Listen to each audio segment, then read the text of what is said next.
Alright, apologies for being a bit late with this, but also forgive me if I mumble and lisp a bit. I just had my dental implants in. It still hurts like hell, but what's really helped with pain relief is this offering from Haolonggood. Now, it's often said that Haolonggood and PNSO are in a tug of war of one-upsmanship. If so, a flagship dinosaur like Triceratops would be a perfect candidate for this. But PNSO's own Triceratops is based on AMNH 5116. Haolonggood opted for the unique specimen MOR 3027, known as Yoshi's trike, after its discoverer, Dr. Yoshi Katsura. Triceratops is often cited as being 8 to 9 meters or 26.3 to 29.5 feet long. This model measures 23 centimeters or 9 inches, and for 1 to 35 represents an 8-meter animal and not the longer 9 meters, which perhaps reflects that Yoshi was not completely grown. The model is about 14 centimeters tall.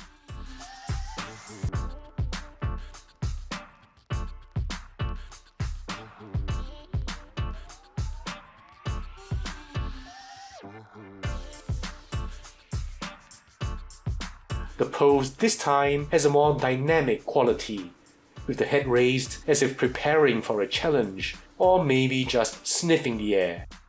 This should please those of you who commented on the previous static poses that Haolonggood has given its otherwise wonderful dinosaurs. First off, I have to say that Haolonggood has really upped their game here. There's such an embarrassment of detail and complexity of paint application. It's almost hard to decide what to talk about first. Let's go straight to the money, those orbital horns. Now the cores are 1.2 meters or 3.7 feet, and that's without the keratin over that.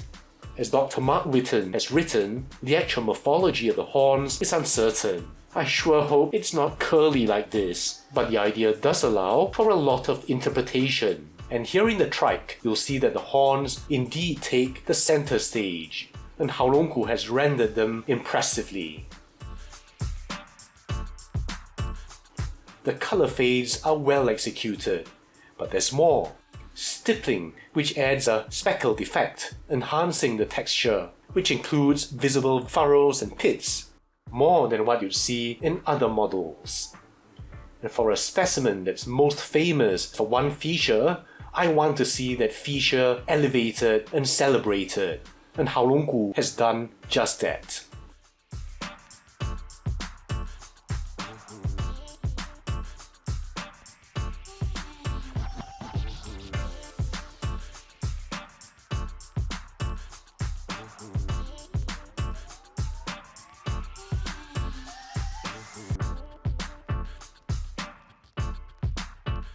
As for the frill, now I mentioned that Yoshi was not fully grown, and having distinct apiossifications is a nice nod to that subadult status. Now these are big and rather flatly coloured. Now there used to be an idea that part of the frill could have been keratinous, but fortunately for my selfish preference, CMN FV 56508 suggests that the frill was covered with polygonal basement scales. I really do wish there was a scale bar in these online photos, but I would guesstimate that the scales on our Haolonggood are too big. In addition, over here, you'll see these very large ovoid structures.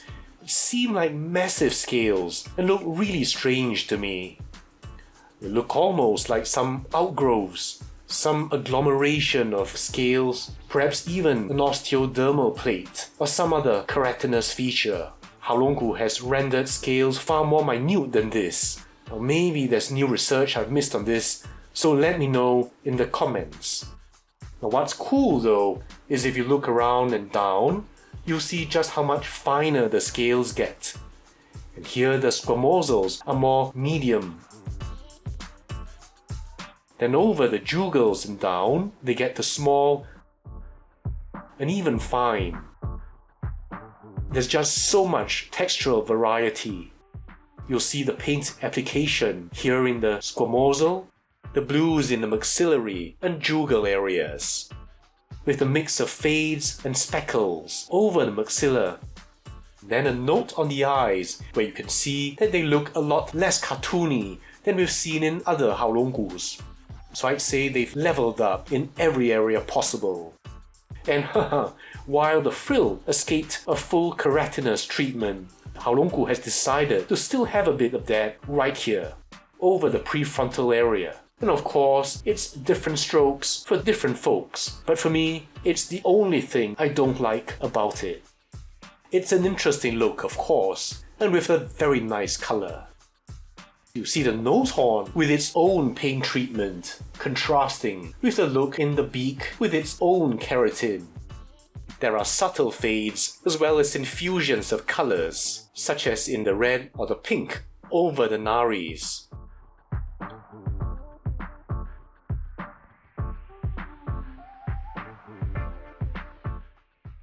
The mouth is closed and non-articulated, but there is some skin bunching here, suggesting that when open, they could have had the traditional cheat form, but leaves enough ambiguity for fans of the Nabavizade model.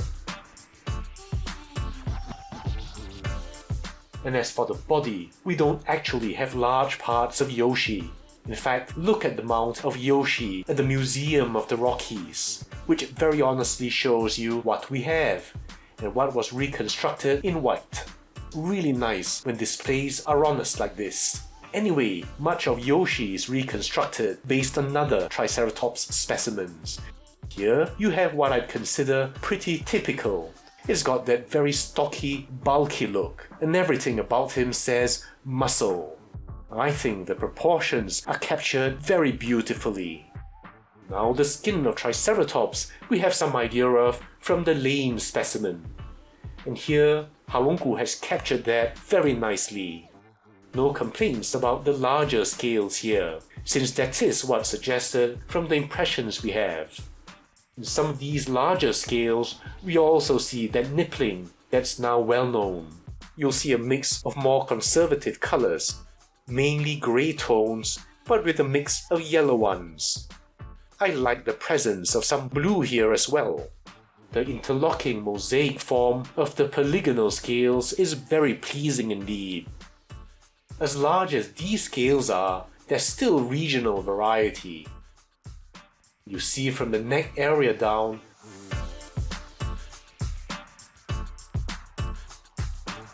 the scapular region.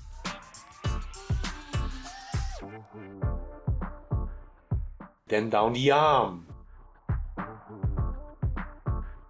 And in the forearms, a delightful interruption with bigger ones again, almost like karma. Down here, shocker! We have 3 weight-bearing fingers, but in the lateralmost 2, we have them off the ground, and get this, no unguals this time.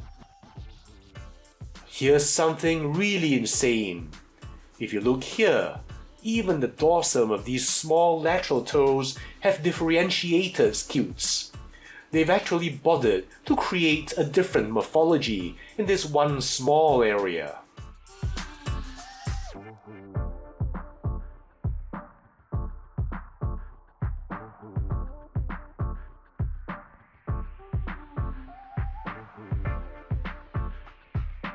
Likewise here in the hind limbs, such incredible sculpting. The skin folds look extremely natural and is exactly how I like it, without exaggerated creases. There's not one area that's simply replicated, and you see that beautiful mosaic of scales down here as always.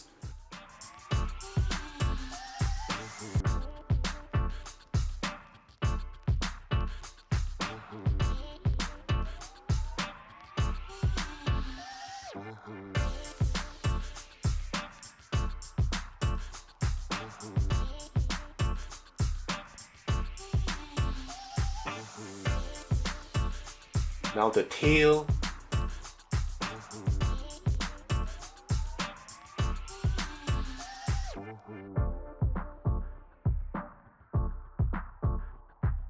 And finally, the underside.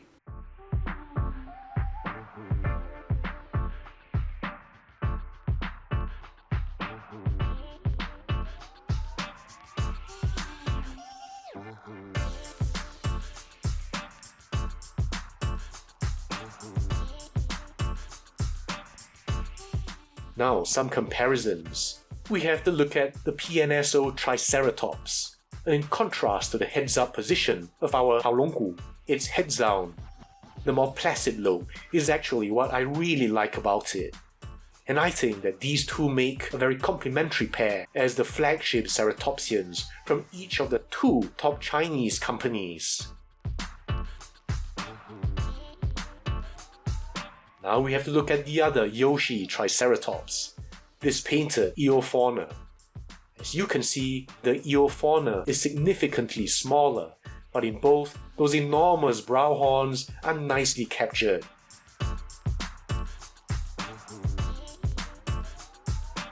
And my last Triceratops is still my favorite as far as traditional appearances go, the wild safari Triceratops. This Doug Watson sculpt is still one of my favorites. If only the details were a lot finer and the paint job equally elevated to today's standards, it would be my favorite out of all of these.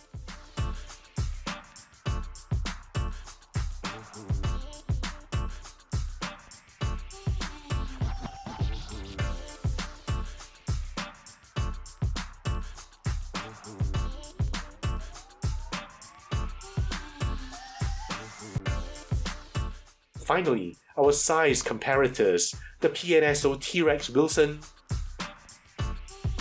and Cameron. So that's it for the Haolonggood Triceratops. Haolonggood has truly outdone itself, pulling out all the stops for this incredible flagship ceratopsian. They fixed the cartoony eyes, the painted lateral angles, the same old pose. It's like they made an inventory of all the nitpicks every collector has ever voiced and addressed them all at once. The only thing I wish was different was leaving off the keratinized face, but honestly, it's an easy thing to overlook, and I think I'm very close to saying that this is perhaps the best 1:35 Triceratops to date. Let me know what you guys think, and I'll see you in the next video.